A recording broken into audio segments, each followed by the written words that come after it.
when we think about David and Goliath, this is the oldest story, people of faith understand, even people with no faith, they heard this story. This guy walks in, for 40 days, people are afraid of this adversary, which is very strong, and they try to make something else of David. David is this guy with that gifting, that talent, and then they try to put this armor on him, and it's too heavy. The tools, it's not him. He says, listen, how much is going to pay me to get on this situation done?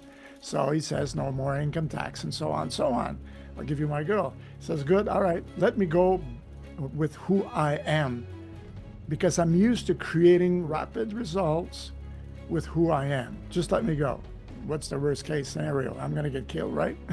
Mm-hmm. So I'm the guy who's going to be dying on the field there. So he was bold. He took what he was. There's laws there that he applied, this boldness, right? He looked right in the eye and he says, today, today. So when you are... He spoke life. He spoke victory. He saw it. He saw the victory. He saw it because David was protecting the animals with his slingshot. There was one thing, he killed the animal, it was just with his slingshot, zoom, the rock would hit, so the animal was stunned, and he would run to it and cut the neck right off, right? Bleed the animal, so that's how he did it. And that's exactly how he confronted Goliath. He said to him, I'm gonna cut your head off. How can you do that? He's got no sword on him.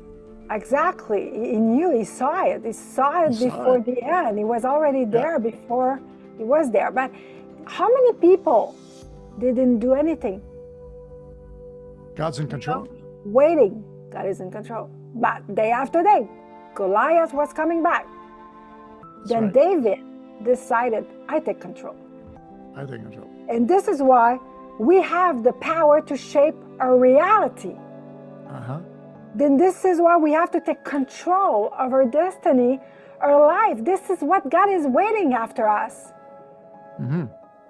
David took control. He saw it. It's enough. Let's do it. And he applied different law in this story. And you were talking about, he saw it. He saw the end. Before he started to say it. Mm-hmm.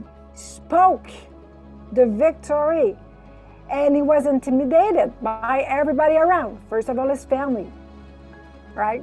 Nothing new under the sun. After that, by an authority, didn't believe in him. And after that, the enemy himself. 3 voices that came against, tried to intimidate him. This is why when we understand how to use this mentorship, we can have the same kind of victory than David received. And he was promoted.